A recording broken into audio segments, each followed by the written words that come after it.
You work so hard. I don't know how you do it all. When I heard that session, I'm like, oh my goodness, look what he's doing. And leadership during uncertain times. Here we are. We're modeling that they can do something different. Yeah.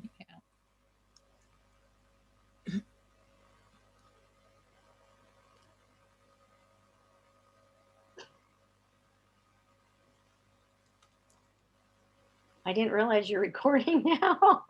No, I'm just recording just in case. Okay. Yeah. So, usually we don't use this one. This is just a backup. Yeah. Yes, Yeah. we are live now. Okay. All right. So good evening, everyone. Welcome to another online session. So tonight we will focus on reading. You know that reading is a challenge for most teachers. And tonight I am happy to co-teach with Rita from Oregon, United States of America. So tonight we have chosen a text which talks about Moroccan food.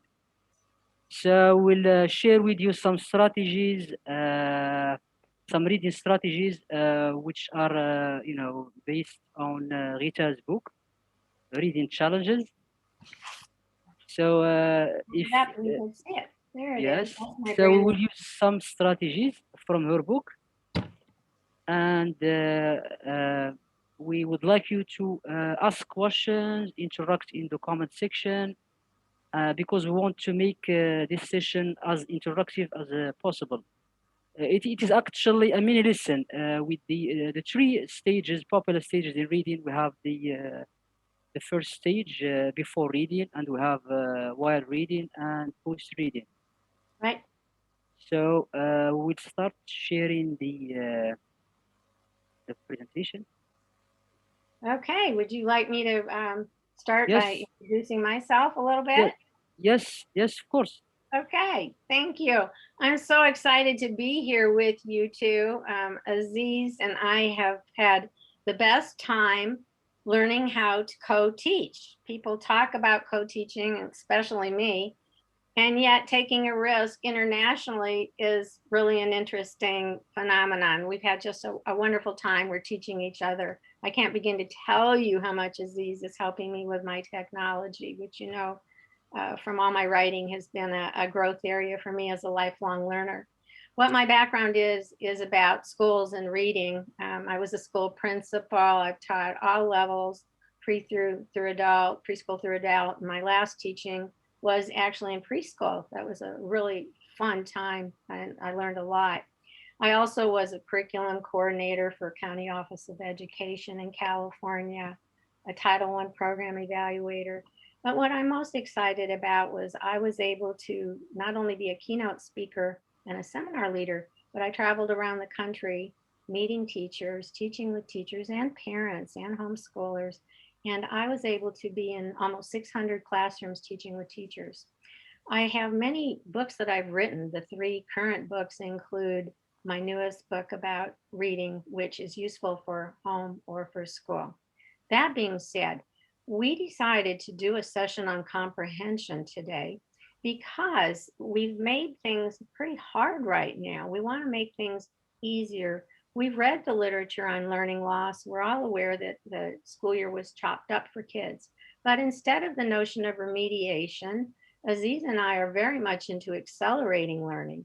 And so in order to do that, there's some things that we need to know as reading teachers. And right now we're all reading teachers, whether we are teaching EFL, we're teaching adults, we're teaching preschool, first grade, it doesn't matter. There's certain things that we need to know as teachers. And I'm saying today, everybody's a reading teacher now. So what we wanted to do was in this session, just do the nuts and bolts. How could you do a directed reading activity, a set of brief mini lessons, which you could do over and over and over. It will always work. You just pick the pieces that work for you. If you're already doing just great with kids' comprehension, then keep doing what's working for you. But my hope is that you get validated and get at least one new idea today. So I'm going to turn it back to Aziz now, and then I'll be rejoining. Yes, okay. So the title of the session is Practical Strategies for Teaching Comprehension. As I said earlier, the session or this reading session is based on some strategies taken from Rita's book. So hopefully we will, make the session interactive, as I said. And fun. We hope you have a Yes. really, really good time. If you are in Morocco today, listening to us or following us afterward, that's great. Wherever else you are in the world, everybody's closer now, and this is proof positive. Okay, Aziz, should we talk about the food traditions in Morocco? Where do you want to Yes. start? So yes, you can start with the first section. The title of the text is Food Traditions in Morocco. So this is the title of the text. We'd like to spend some time and think, or maybe write predictions about what the text will be about. We'd like you to give some specific details about maybe the types of food the text will talk about, maybe I don't know the ingredients. So just make guesses. I'm going to add a point, Aziz, before we do that. I want to say this. As Aziz mentioned, we're talking about the importance of before, during, and after reading, the skills that we need to do as teachers. And what I see still happening too often is that due to lack of time, very often the kids of any age or adults will just start opening a textbook or online or their Kindle reader, whatever they're using, and they just start to read. When reality, the before part, making predictions, questions, etc., which we'll practice in a few minutes, that's critically important. Then our reading will go much faster and our comprehension will improve. And then afterward, there's some things we do too. But right now we're at the very beginning. We're going to connect with what we already know. And to start, we need to take a look. Do we know anything here? What are the food traditions in Morocco? And back to Aziz. Yes, as Rita has mentioned, this stage is extremely important because it allows for the reading stage to be effective and to be enjoyable. So we will wait for the audience maybe like 1 minute, maybe to write any comment. But as you can see, the title is clear: Food Traditions in Morocco. I will give you some cues. So the text is talking about three items, right, Rita? Three or four items. And we'll be there in a minute. So right now, we don't know a lot. If we live in Morocco right now, and this is our cultural tradition, we know what the food traditions in Morocco probably are because we're living it. But if we're not in Morocco, then we wouldn't. So what we do as a prediction right here or guessing what the food traditions are will vary because we either have background knowledge because we're in Morocco, or we may not have any background knowledge. We may never have had a Moroccan meal, which I have fortunately had. So think about that. Not everybody may know even where to go with that. Our students might not know where to start. And if they don't, that's an indicator that we need to do some more work.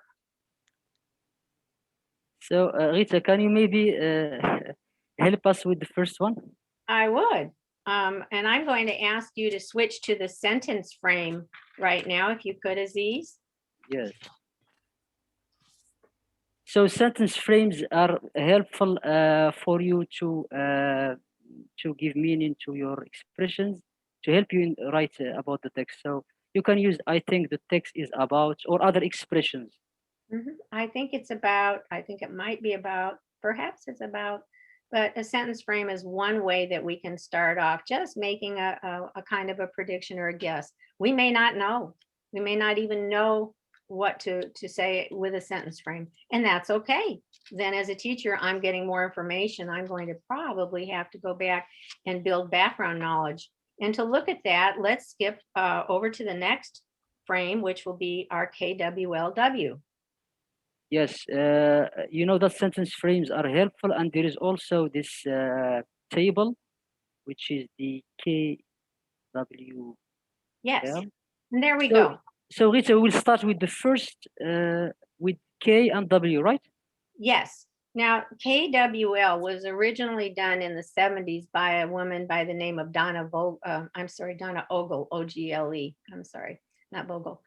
In any event, this has been taken over the years by many, many people and worked on till it works for them. When I've been in all these classrooms, we found that the first two, the K and the W, are imperative that we start with that because that's what we call schema or background knowledge. So if the student doesn't know anything at all, then that will be informational. If they do, then I would have them write or say out loud, depending if they're at schoolhouse or home. I would have them say, I know that Moroccan food is this, or I know that Moroccan food has this. And then what do I want to know? There might be some things, especially if I don't live in Morocco, that I really want to know. But I've added two other columns. After the learned, I want to know, and then I want to know where to find it. But that's later. We're going to come back to that during and after. Right now, you want to know, what do the kids know and what do they want to know? There has to be a need to know, because comprehension is about building and finding meaning. And if we have nothing to attach, then we must, as teachers, hook or build from that beginning stage. Otherwise, the reading won't make sense. Okay, so Aziz, I'll turn this over to you. That next slide. We're on I know, I want to know, and it looks like we're going to find out about tagine in the next slide. So why don't you go ahead and move to that one? We're doing great. We're doing great. Yes. So as Rita has mentioned, so the purpose of the KW is, it's actually a great tool. It helps you read the text more effectively. So as I said, at this stage, we focused on the K and W, right. What I know and what I want to know. And again, if they don't know that, then that's our information. And we actually have to stop and make a connection for our students. It doesn't matter whether they're preschool or they're an adult or if they're in second language learning, it doesn't matter. This will work for everybody, but a reminder, if they don't know what they don't know, then move on, but make those connections for them to hook it to the lesson. And the other stages, maybe we are going to use them after we finish reading. Afterward, during and afterward, not at the beginning. So let's give a short example. What do you know, Rita, and what do you want to know? Oh, well, I've been studying quite a bit about Morocco and Morocco food. So right now I do know a lot more. So if I was doing this as your student, I would say, I know that people eat 5 times a day. I know when the meals are.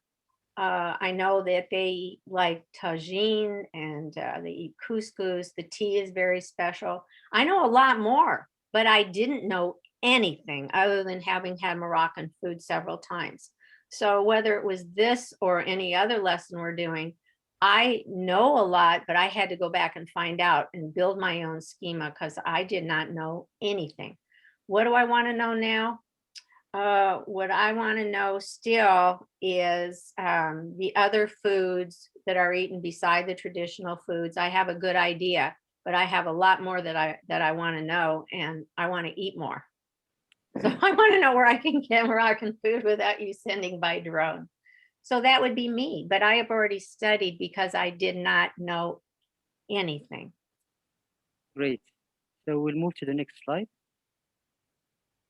That was great, Aziz. That was good the way you did that to help others understand. And I want everybody to understand, Aziz and I are learning to do this together. We talk about taking risks, but co-teaching is wonderful wherever we are. It just got a little more challenging with time differences to Morocco and us having different backgrounds. And this has been one of the most beautiful learning experiences in my entire career.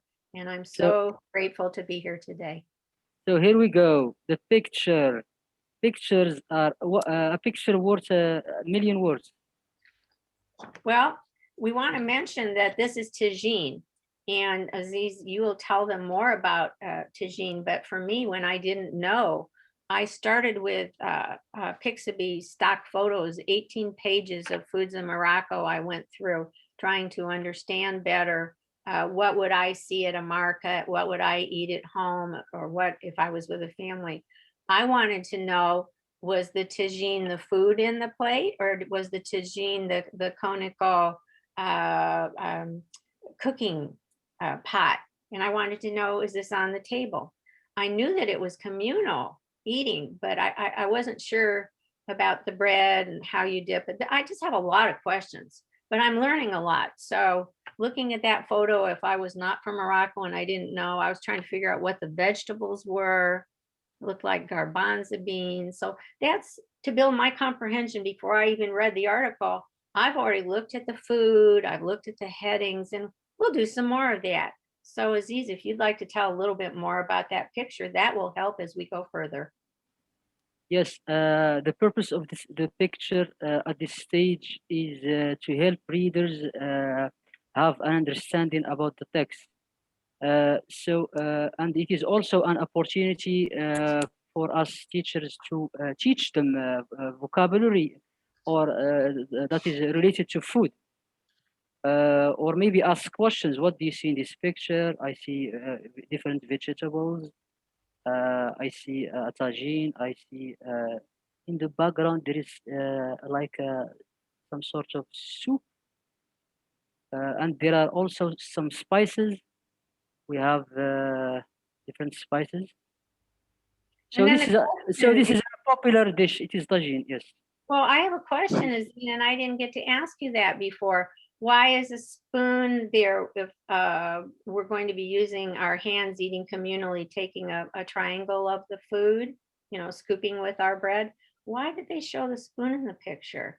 Yes, maybe this is a fancy restaurant. You know, in restaurants, people, you know, eat, eat with the spoon. But normally people use their hands to eat.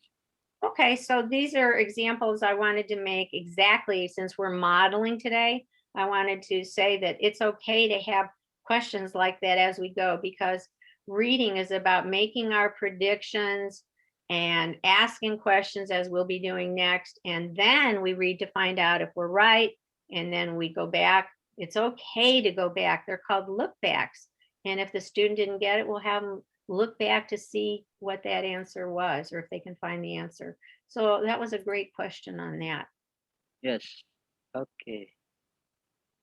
And now we're going to move into some more questions, because when we make the connection with what we already knew, or we find out that kids don't know anything, whatever the lesson is, then we have to build that bridge. Absolutely bring it together. So questions are very, very important. So the first question we have here are, what are the most popular foods eaten in Morocco? So you might have a guess right away, but you may not. What time are meals in Morocco? That's another great question. And you might have an easy answer even before we've read, when we show you how easy we can look at headlines and skim through articles, whether they're online or in a textbook. It's easy. We've made it all very, very complicated. So what time are meals in Morocco? And what do you want to know about food in Morocco? So let's just take a moment. And I'd like you in a partner share. Again, we're modeling, so this is like a class. As a partner share or on your own, would you please say out loud or write down one question that you have so far from what we've talked about?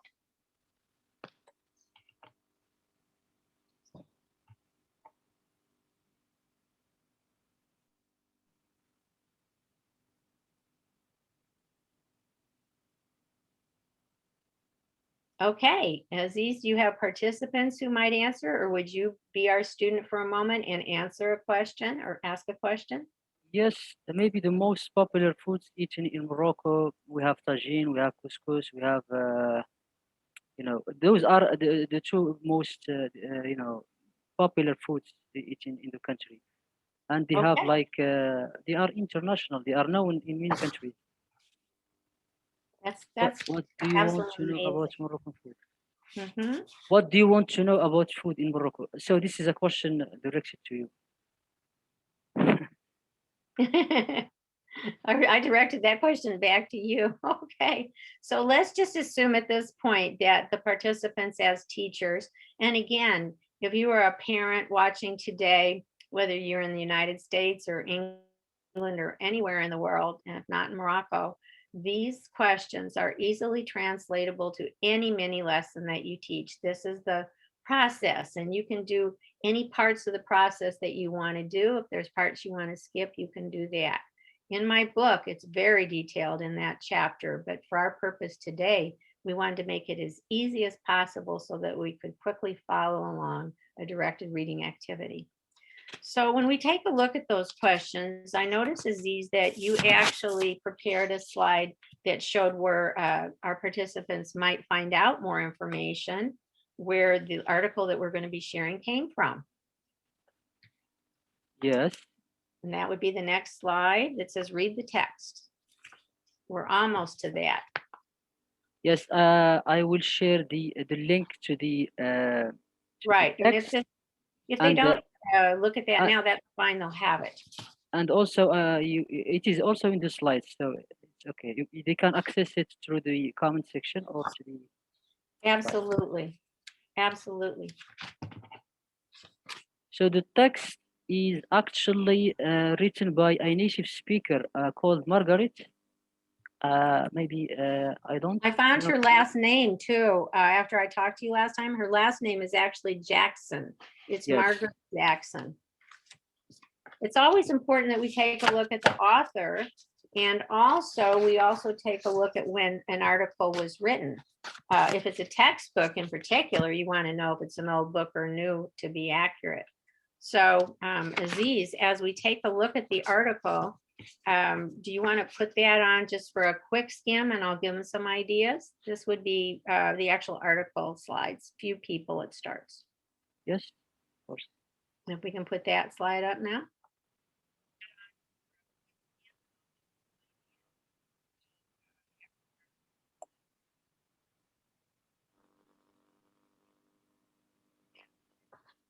Yes, this is, I'm trying to move this, but it's. We're doing great. There again, that's the link for those who want to follow afterward. That would not be in my book. No, can you move this slide? Okay. Okay, yeah, here we go. There we go. Now, we have 2 more workshop sessions coming up. In our next session, we're going to be working with vocabulary and how to boost and build vocabulary. The 3rd session is going to be on rate building and fluency.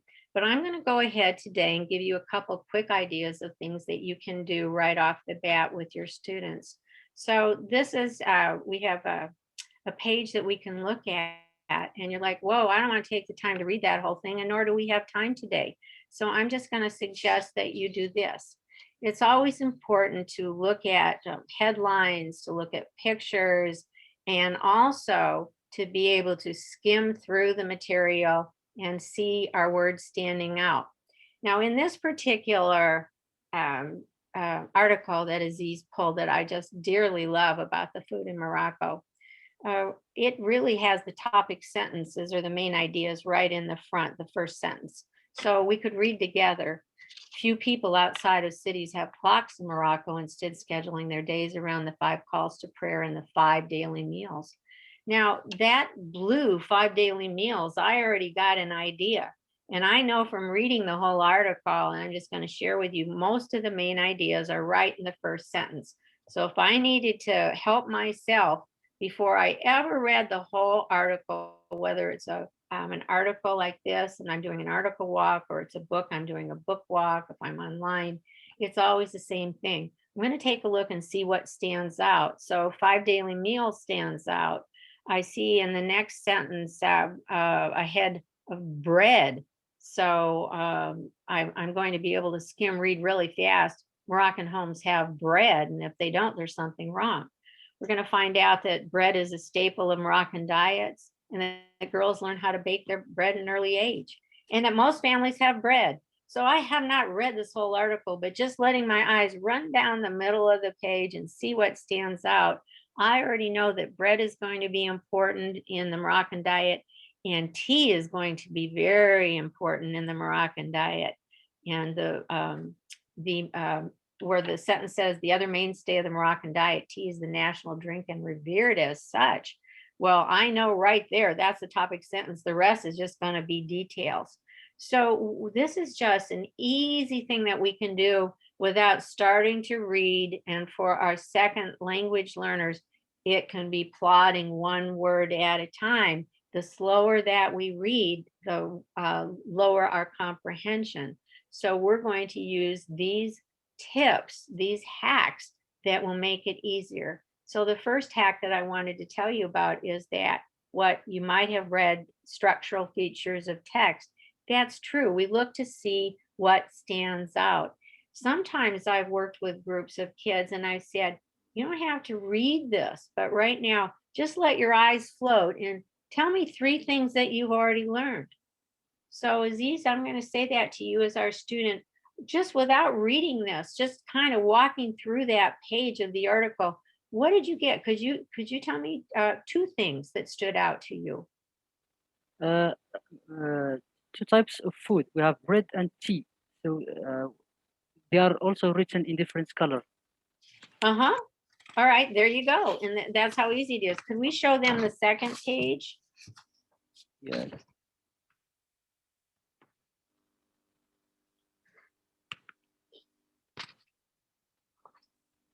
Okay, before we go to that, let's stop there for a second. So now I'm looking there and I see tea, the other mainstay of the Moroccan diet. Tea is the national drink. Boom, there it is. There's your main idea. Now the rest is going to be lots and lots of details, and I could get, probably 4 or 5 details out of that. Now the next word that stands out is tagine. That is not by phonics the easiest word to get, because it could be pronounced tagine, whatever. So I need to make sure as a language learner that I ask the teacher, the teacher's real clear, pulling out vocabulary words ahead. And we'd want to know that that word is pronounced tagine. So that's going to be important to know. And then I see there's another area of blue. Moroccan meals are a communal affair. That's really important. There's going to be more details about that. So I know that right away, just from looking at that first sentence, tagine, it says, comes from the clay pot in which it's cooked. It's a thick stew of vegetables, and then there's more details on that. The next section is on couscous. I have 3 boxes of couscous in my cupboard. I thought I knew how to make couscous, but then, wow, I had a lot of questions when I read this, because I found out couscous is definitely done different in Morocco in a wonderful manner of preparation. And so I really learned a lot about when couscous was eaten and how it's different. So the vocabulary words that stood out so far for us would probably be tea, tagine, couscous, bread, and was that the last one? Was there one more? No, that was it. So right now I want you to take just 1 minute, literally, and I want to let your eyes just run down that page and see what stands out with you for you without attempting to read the whole thing word by word.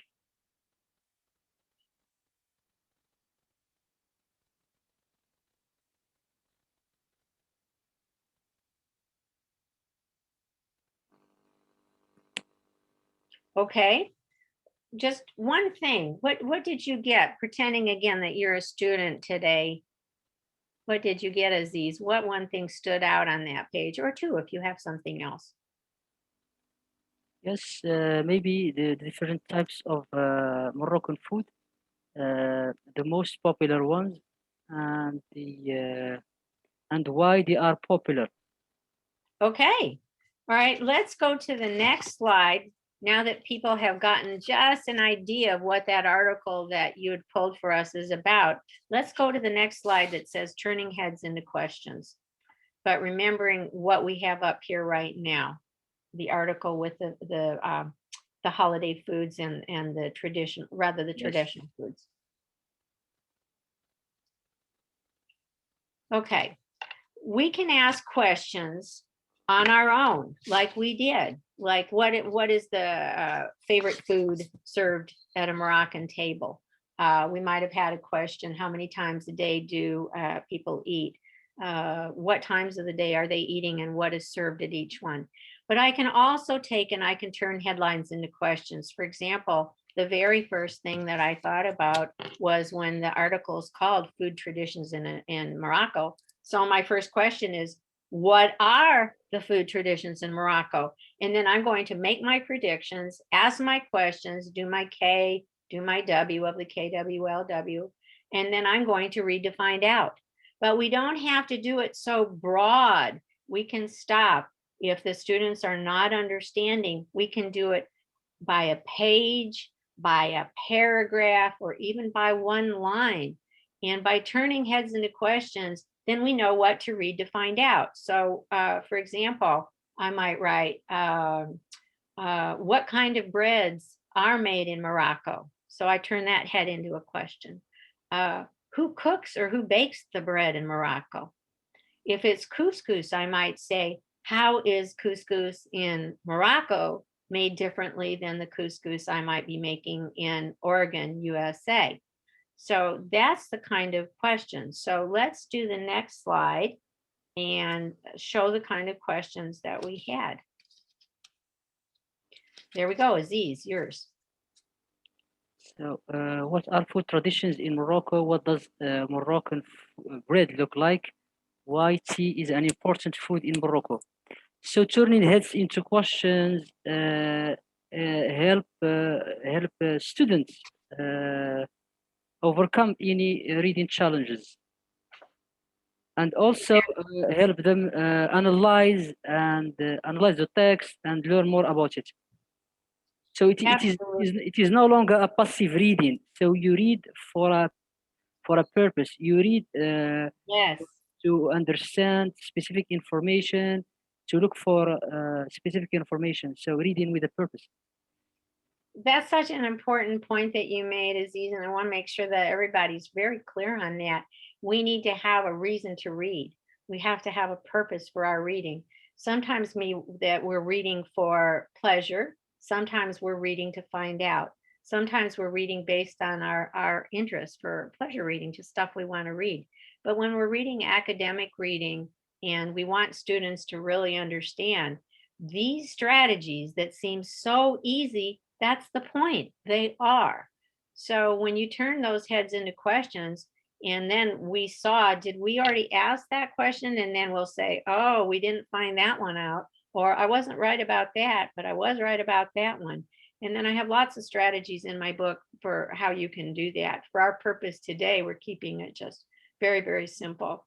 And at this point, I'd like to think about that tea just for a minute, Aziz, if you could tell us a little bit more about the tea, but let's do that using the next slide on Back to Basic Bloom's Taxonomy. Absolutely. Now, Aziz and I discussed what slides we were going to use from my book. At one point, we had 14 pages. We thought it would be too much, just too much. So we tried to make it, we made it easier. So all of us at this point, or most of us, know about Bloom's taxonomy. It stayed for a long time. But I took Bloom's and I wanted to make it easy to use. So I have verbs there. And beside having the basic levels that we most of us already know, and if you don't, it's important to learn this. And it's easy to learn. They made it very hard, but it's easy. So for example, when I have the levels of Bloom's, and then what these levels mean, as easy as I could make it, I gave us verbs that we could actually use to do these questions. Now, I'm suggesting, because I've done this for many years with students in classrooms, and I didn't tell you, but I did start off as a high school English teacher in speech and reading. My master's was in reading, and I taught reading at the university level for many years, the credential students, as well as school administration, but reading being my love. Now, when I started to do Bloom's differently, I taught the students what Bloom's meant. And when they had the verbs there, they were able to not only ask themselves the questions using the verbs, but they could do pair shares or triads. They could be in a breakout room. They could do it on paper, that you could do it on a white smartboard, any way that you're already working. But the bottom line is you can teach the kids how to do their own questions, and this will make a world of difference in their understanding and then remembering what they read. Now, most of the time, people stay at the two bottom levels, knowledge and comprehension, and we've been told that we want to get up to those upper levels to put the information together and then evaluate what we learned and what we're going to do next. That's when we'll go back to KWLW. So thinking about our questions, then what we're going to do is the next thing is that next slide that says Bloom's taxonomy will help you create your own questions. So let's flip to that, and then we'll go back to this one. The first two levels are just examples to show teachers how to deal with the taxonomy. Right. So Okay. we have Well, chosen then knowledge and why comprehension. don't we stay here then, Aziz, and I'll read it and then you work it. Let's change what we're doing right now. So here we go. Name 3 popular foods in Morocco, and could you compare Morocco tea to American tea? Which one do you want? Could we work with a tea, please? Because I'm so fascinated with a tea. Yes. Okay, Yes. all right, so we're gonna work with tea. So could you take over, Aziz, and work us through Bloom's taxonomy about, could you compare Morocco tea to American tea was the question that we asked. And could you apply this for us to Bloom's for our participants? Yes, maybe I will start with the stage of knowledge. Can you, for example, name 4 main ingredients used to prepare Moroccan food? Well, that's great.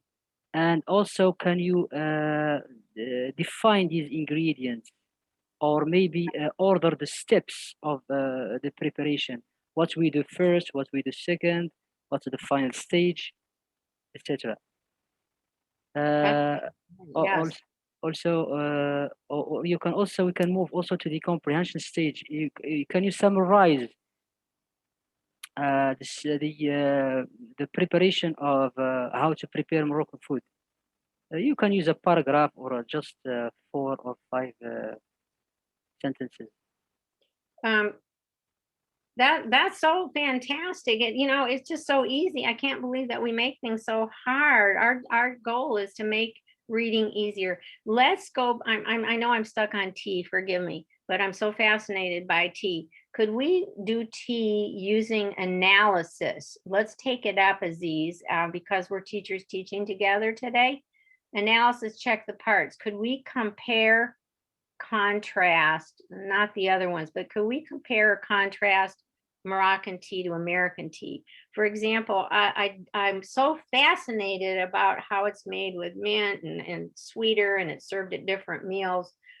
Could you help us with that so we could show the group? We don't need to apply right now, but we could do the analysis on the tea. Yes, the analysis. So let's start with you. Because tea in our culture is really,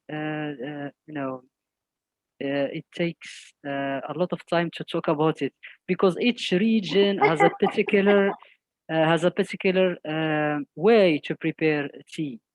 Okay, that would be a great assignment then, wouldn't it? Yes, each region has its unique way of preparing tea. Wow. Well, but one common way, it's delicious.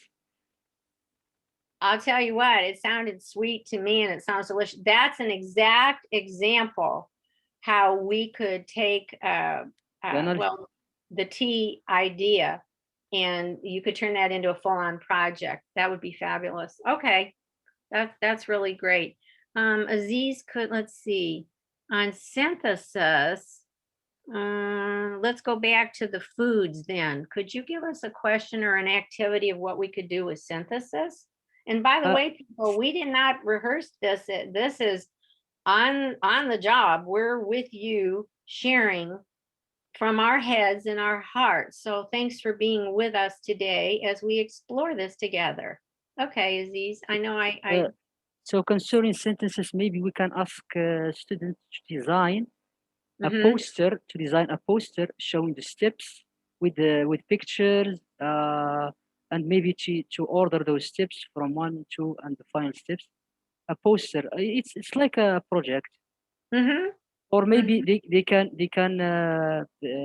prepare a short PowerPoint presentation Mm-hmm. in which they combine all these information together, make it like a project. Could a video be done by a small group, like breakout group, or Yes, could you see video. that happening? A video of it?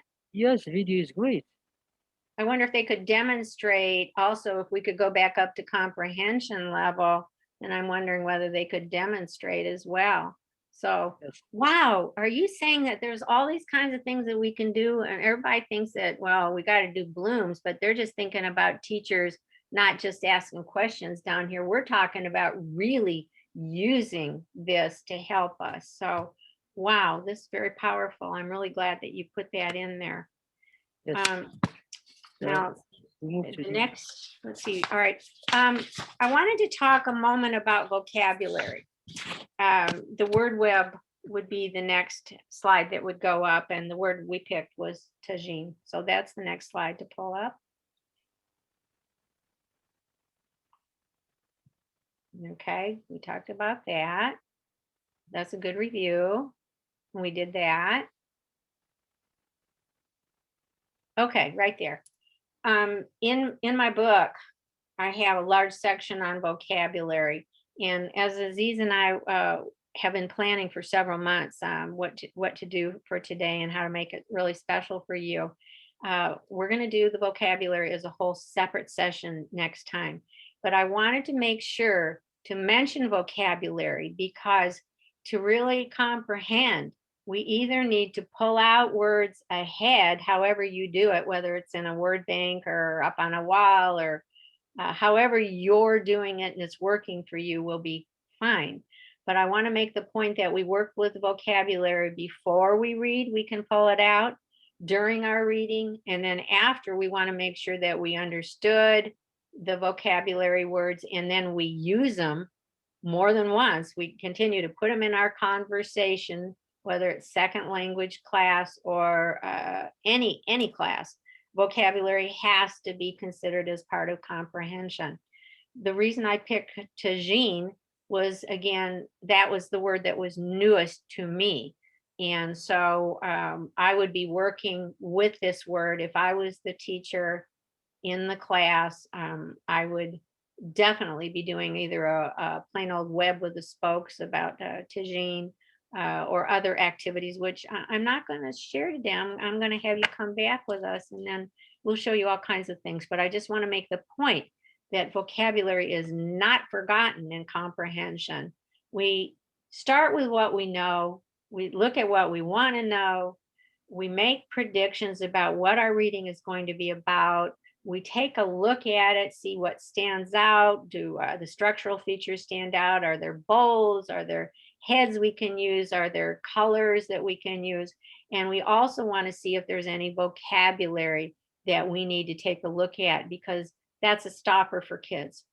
I believe that to accelerate our students, instead of thinking of learning loss or catching them up, we want to give them a new lease on life, a new way of knowing that they can master everything that they read. It won't be hard. I don't like that word. It won't be a struggle. I don't like that word. They will be flying with you, but we have to switch our thinking. About 60% of the time should be on preview skills. Then when we read, we still go back and look whether we were right. We answer our questions. We make more predictions. Then we read again to find out. So we just want to make the point that you need to work with the vocabulary. Now we're going to move to the, I'm sorry, Aziz, do you want to make a comment about the importance of vocabulary in an EFL class in building comprehension? As you said, we will have a whole workshop about vocabulary, because Okay. it's important for the student to know, to know vocabulary. Because without vocabulary, meaning is lost. Well, comprehension is all about meaning. If there's no meaning, they didn't comprehend it.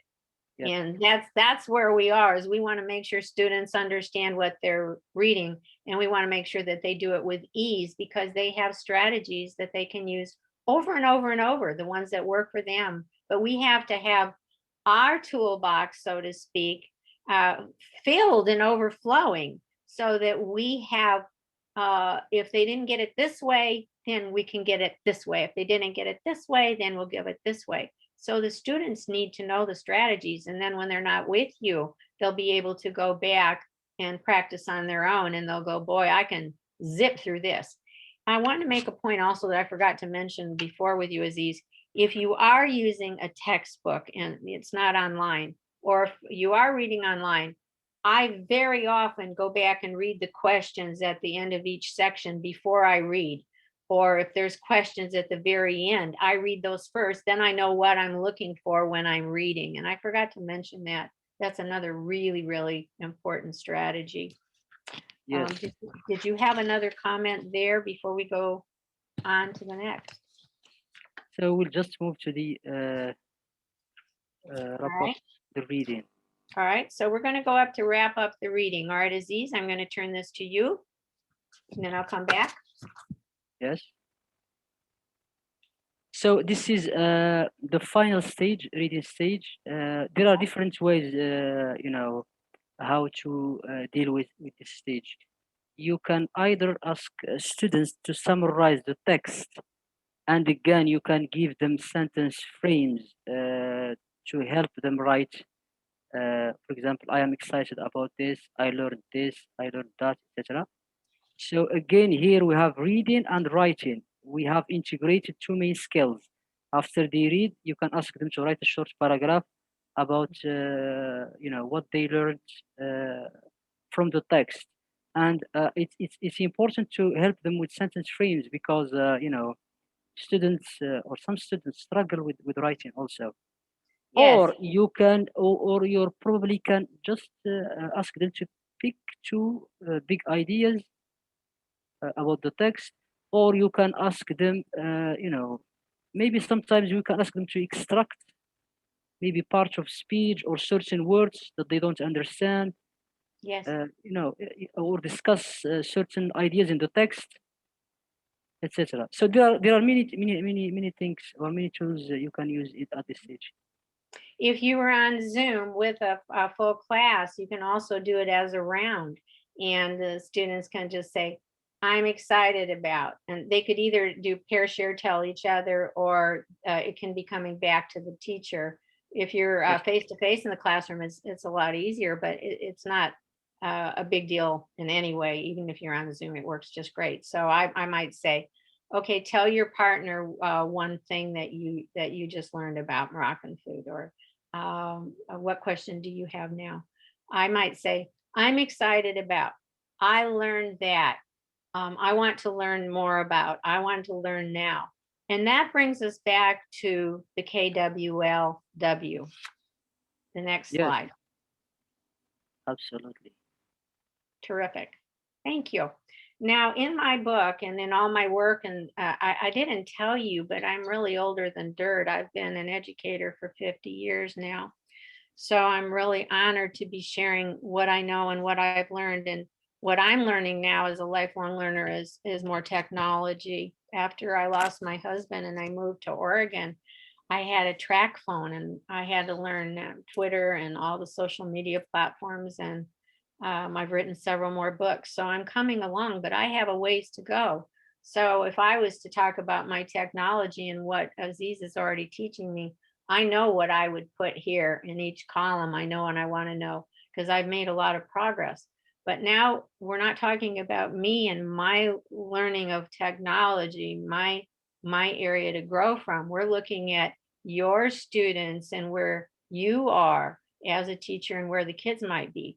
So let's go back and do a quick put it together where we are. We start by finding out what our kids already know, and we're going to excite them with some sort of a dynamic set. It might be we show an object or a visual, tell a story. Could be anything we want to get their attention. But then before we do anything more, we need to know if they know anything. If they don't know anything, don't worry about it. You're going to build the background knowledge quickly as you can to give them a start or make it hook. And then what do I want to know? in my case, I know what I want to know about technology, what I've been learning, but what I need to know now in a classroom situation. They told us what they wanted to know. They may not have known anything, but now, while we're during learning, you can do this, and after learning. I also have one more W column if you want it. And that other W column would be where I'll find it. For our purpose now, we already did I know and I want to know, but during reading and after reading, what did you learn and what do you want to know now? So I'm going to ask you, Aziz, as a student in our class today, could you tell me 2 things you learned and 2 things you still want to know?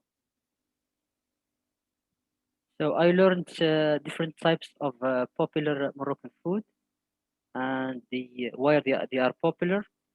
And I want to know, actually, I want to know more about the preparation steps, how they are prepared, etc. About also the ingredients used in each each food. Okay, so there's a lot more. Now that we learned some things, then we find out we're never done learning. Yes. We learn things, but there's always more to learn. And that's why you might want that other W column of where I'm going to find it, or what do I want to know now? We are never done with our learning. There's always more to learn. I think that that's a really important piece of this pie. Now, if we were to take a look at what we did in our session today, we kept it as simple as possible, and yet it's at a very high cognitive level because we're going to be ensuring students' comprehension will be improved greatly by using these simple strategies. I'd like to know if you have any other questions from participants, Aziz, if anybody is wanting to comment, looking at our presentation this morning, doing a basic directed reading activity or a DRA. Does anybody want to comment what they learned today? Not just about Moroccan food, we just use that as a vehicle, so we wouldn't just be lecturing people. So who would like to chime in? Maybe Noah. I have a question about the last column. Some students may have I had enough. Some of my students actually told me that I don't want to know anymore. So okay. So if we can just add some questions or something to raise their curiosity or their desire to know more about the topic. Okay. I think that's, excuse me, no, I think that's where the Bloom's comes in as far as teaching kids how to use the verbs, how to use those words. And so I would just say, well, I'll tell you what, pick one and let's pick a project that you might want to do. It doesn't have to be a big project, but the bottom line is we want them to be interested. And so that's the exact reason why we have them involved in the reading. Very often, if the class just reads it and answers questions at the end, well, then they're done with it, but they're not going to remember it. It had no meaning for them.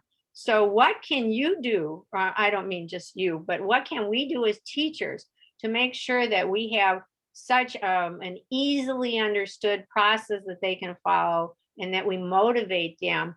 We need to do things that they're interested in.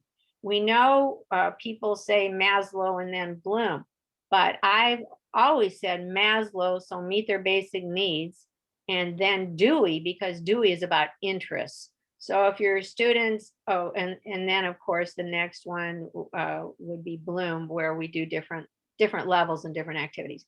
So if your students said they didn't want to learn anymore, well, they may not want to learn anymore, but chances are if we presented it in such a way that they got excited about a project from what they learned, generally speaking, kids will have a really good time. It's up to us.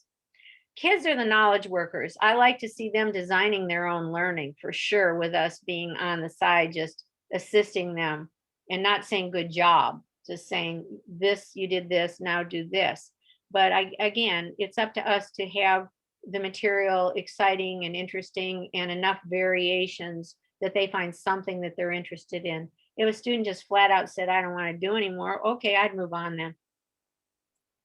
So, no, I'll come in what another door. stage? What stage you? I think what stage you? It is more problematic to you. Is it the first stage, or the while reading stage, or the last one?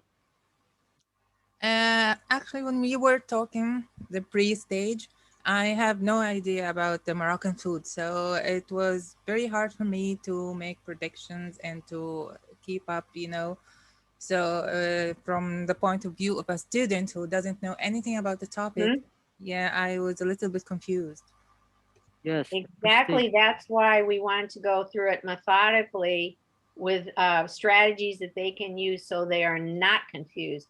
And if they were stuck on any piece of this, then we go back and we do it again, but we can do a different material that they are interested in. Let them pick what they want to read then, because really I want to get the strategies and the process down as much as I want them to master that cognitive content. Once they have the strategies, then it's easier. But if they don't know anything about a subject, they're not going to be able to make predictions, and they're not going to be able to ask questions. That's where we have to scaffold it as teachers and make it easier for them. And I need to make sure they're motivated. And to do that, we really need to be using things that they are more interested in. Does that help? I think that. Yeah. You said that they can pick what they want to read. So how can we tackle this if they pick in a classroom? If everyone picks what he wants to read or what you want to read? Well, we want a lot of choice time where they're reading what they want to read. Obviously, if you have stuff, again, I don't want to talk about covering the curriculum, but if you have your syllabus, the syllabi, things that you do need to make sure that they master, then I would make sure to present it in such a way that they have options, whether it's Bloom's or any other way. But they need to have options of what they could do with that material. But as easily as we can get through the material so that they understand it better, then they're going to be more inclined to want to work with it and to like it better. Usually the kids that say they don't like it is because they're having challenges with their reading and their comprehension. If kids don't comprehend and there's no meaning, then there really was no reading. They're just word calling and just getting through it. So I think there's two things there. One is to use material that they're interested in to teach them these strategies that they could apply to a higher level cognitive content or the content of your course. And then perhaps you can figure out another way in that door to get them more interested. But the bottom line is they have to be interested. We have to have their attention, or we really can't teach anybody anything. You can't force somebody to learn. No. Thank you. That was really helpful. Thanks. Well, you're doing great. We've just got a whole lot of kids that are not reading where we want them to be reading. But again, we can't look at scores and say that the kids don't know it. It's up to us to figure out, especially now, how to access the written word in a way that does engage the kids. The directed reading activity that we did today is not everything about comprehension, but this is the easiest part to make sense. And even then, we still have the question, what if they still don't want to read it? So we've answered that, I think, about as well as we can as teachers. It's up to us to figure out a way in the door. If the door doesn't open, we have to make a key. If the key doesn't fit, then we have to go find another key and make another. We have to break the door. We got to get in the door. Yes. I hope that's helpful. Sometimes there's not an easy answer when I haven't met your class or seen the work, but I really appreciate that's a wonderful question, and that's probably the best question of the day. Yes, that was great. This was a great mini lesson about reading. So Rita, thank you so much for this great session. So maybe you can talk a little bit about the next one about reading, about vocabulary. Yes, I'm really excited. The next session will be on vocabulary. We don't have our date set. It'll be coming soon. And we're going to look at all the different ways that we can encourage students to learn the new words that are in their reading. And it's just going to be a lot of fun. And we'll probably be asking you guys to bring some vocabulary words that your kids might be stuck on. We're also going to do more decoding or word recognition. If students don't have the vocabulary and don't know how to figure out new words, then that really hurts their comprehension. They won't be able to read quickly enough because they're stuck figuring out a word. So I'm already working on putting more word recognition in the vocabulary as well. But that's just going to be a really fun how-to hands-on session. And we will likely use another article, but we need something in common so that we don't lecture. I don't want to do that. We like having everybody participate. So it's going to be fun, and that'll be soon. The third workshop that we will follow with is on rate building and fluency. There's a lot of work out about fluency, but I think I'm probably the only one out there right now that works with eye movement and how to get kids to see more print at one time. So while we work with fluency, we're also going to work with rate building, not quite speed reading, no, but we're going to up the ante. You're going to really love that session too. So 3 sessions on reading, all practical, ready to go. In the meantime, I encourage you to reach out to me on Twitter at Rita Wirtz, Facebook. You can reach me on Facebook. You can get a hold of me through Aziz, and I will answer any other questions that you have at any time. I love helping people. And I just want to thank you for having me come today. Aziz, before we go, though, I wonder, do we have a strong opinion from anybody about one thing that just was a world changer? It either validated what they're already doing, or just clicked so hard how great they're doing, and maybe one more new idea. I would really be interested, if not now, later. I would like to hear that. Yes, I was going to comment on Nuha's idea about the first stage. She said that maybe the first challenge is for people who don't know about the Moroccan food. In the pre-reading stage, when you ask them a question about or any subject, it could be any subject. Yes, that was our maybe this is a challenge, but I think here maybe we can use a little solution, which is pictures. And right? yes, we didn't have the tea picture up today. Yes, we used one picture about tagine, but we forgot right, too much. I was ready to feast because we call this a comprehension feast. I also encourage everybody who's attending today or seeing this after to go back and read my blog on the Moroccan feast, because that has, and Aziz has that link that he can share with you again. That has a great more detail than what we were able to do live today. And you can go back and refresh yourself on many other aspects of building comprehension by reading my BAM blog. It's a good one. Again, I'll be available for anybody who wants to get a hold of me. And Aziz, you're just a miracle. Noah, thank you for helping today. And for those of you who got here, even though we had a time coop, I'm still messing up Moroccan time to Eugene, Oregon, but I hope you were able to join us live. And if not, we'll be seeing you hopefully later. Yes, thank you. So, Noah, do you have any final comment or question maybe? No, it was a really helpful session, and I'm going to use most of it in my next class, inshallah. Yes, I hope so. And I really want to hear what worked for you. And we did find out that my books do go to Morocco. It takes a couple weeks. I don't advise the ebook. You really need this is a full-size workbook that you'll be able to just use like crazy. Use it and enjoy it. That's why I finished this as the twilight of my career is around the corner. I'm sharing those things that I know to be true that will really help you. And God bless you all, or the higher power that we all ascribe yes, to. This is actually a mini lesson. Every teacher can use it in his own classroom. We have the text, we have the different materials, we have the steps.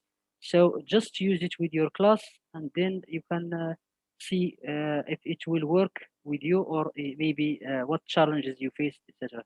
or even one. Just do one thing that was new for you that you liked, that you'd like to see if that made a big difference.